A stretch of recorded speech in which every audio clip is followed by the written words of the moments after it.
Alright, so here's my Mishimoto filter. And as you can see, when it's aligned how it's supposed to be, there's this cross brace that comes onto the steering wheel, and when the car bounces, it hits against this.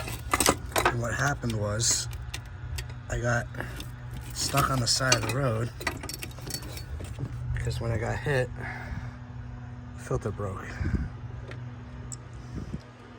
So I called them, and they basically said that the model they designed them on didn't have this big cross brace sticking out. So they basically said, we can't refund you because I didn't have a receipt, so try to make it work.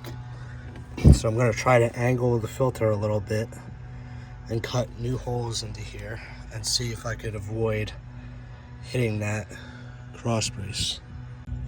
Alright, so I'm under the car right now, 0.5 zoom. What I did is I basically tilted this so that, I don't know if you can see it up here, this filter is completely cleared from the cross brace no matter how much the car bounces. And I kind of moved this here, and what I'm going to do is I marked it with chalk where the hole is, which I could kind of guess by putting my hand behind there. And I'm going to drill a hole here, and then I'm going to figure out what the distance between these two holes are. I'm going to do a second one up above where I marked this chalk. This line's kind of in the way. I wish I could move it. It's tied by a zip tie right here, so maybe I'll see if I can move it somewhere else because it's kind of up against this. But otherwise, I think this is the best way to go. By the way, for anyone else wondering, this is where the filter connects to. The Jeeps have really big problems with their heater cores and sand castings clogging them up, so really bad on mine. I only get like a week of heat and then it gets clogged again and I have nothing, and winter's coming up, so I want to make sure I could install this correctly and have heat. When I did install it for the few weeks I did, it was great. The heat worked all the time, and then I took a 2-hour road trip on the parkway and I ended up getting stuck on the side of the road because I must have hit a bump, and this basically pierced the filter. Alright, so I'm back under the car. One thing I forgot when making the mark is I need to figure out what angle that the bracket's sitting at because it's not straight, so I'm going to use this protractor. So when I go back to make the second marking on top, I know exactly what angle to do it at. Alright, so basically I know that the bracket was at this angle in the car, so I know from here, instead of going straight up when it's normally like this, I have to go straight up from here. Alright, and here are the markings. The distance between these are 1 5/8 inches, and I adjusted for that angle that I'm holding at in the car so I could avoid the cross brace. Now I'm gonna drill 2 holes in here and I'll show you how it goes.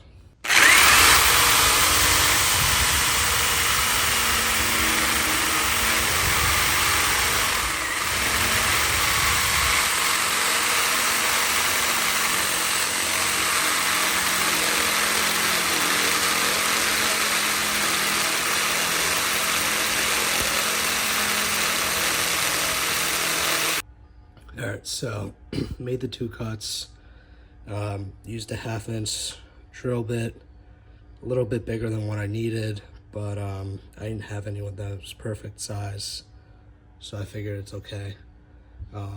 Used the vise to hold this guy, made my cuts. I originally tried using my Craftsman drill. I set it to setting 2 on the top and 10 on this for higher torque. Didn't work, so I actually found this guy in my workbench, so used it, worked great. This one's corded, so makes sense. This was probably the cheapest drill Craftsman had, to be honest. Made these 2 cuts. Now I'm going to try to put them in the car, and we'll see how that goes. Alright, so as I was installing this, I realized, or I was nervous because the other drill wasn't really fitting in, but then I realized when I measured it, I was behind this line, not in front of it. I think it's a transmission coolant line. So basically I had to unscrew what I did here and put this metal thing behind here instead of in front, which is kind of annoying because the screw holes kind of goes through the frame here.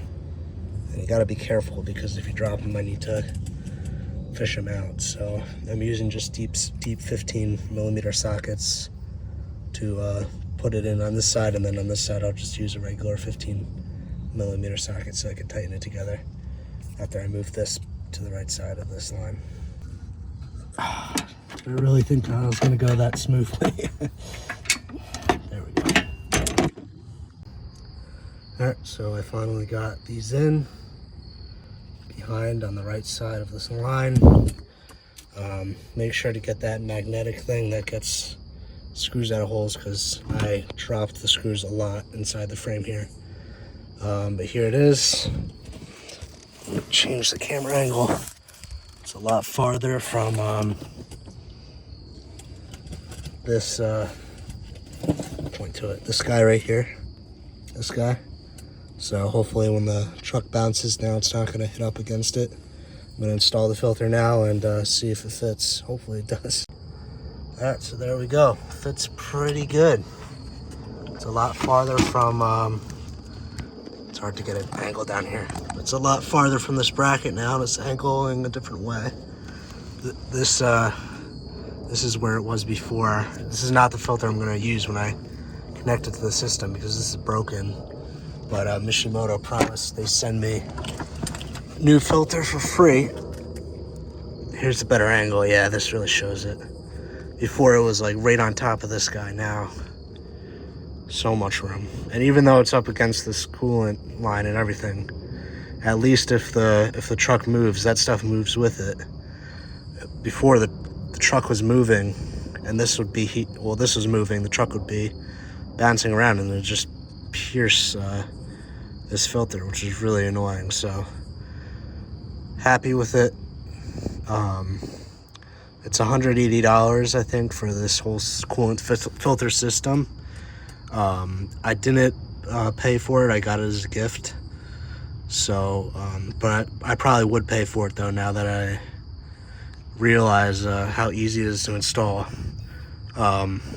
If I didn't know about this, you know, this kind of makes you have to readjust this unless Mishimoto comes out with something and fixes these this bracket. But yeah, before I go, I'll show you the one alternative to this, and also where up there you can kind of see the hoses, where those hoses connect to. Yeah, so this is what I was going to use. The problem is I'd have to buy coolant line and everything, and plus I didn't really trust this under pressure. And then I tried using it as a filter. When I was flushing out the system, I put it to the end of the hose and tried using it, and I didn't really like it. So this was like $45 too, like very expensive. So I think going with this is a lot better if you don't have heat in your Jeep. You know, this now you do, and for me commuting to school and everything, an hour per day it's going to be really nice having heat again. I don't have to wear gloves driving the car. So yeah, when they send me the new filter, I'll just connect this to this. For now, I'm just going to leave it hanging around here. And yeah, ready for winter now.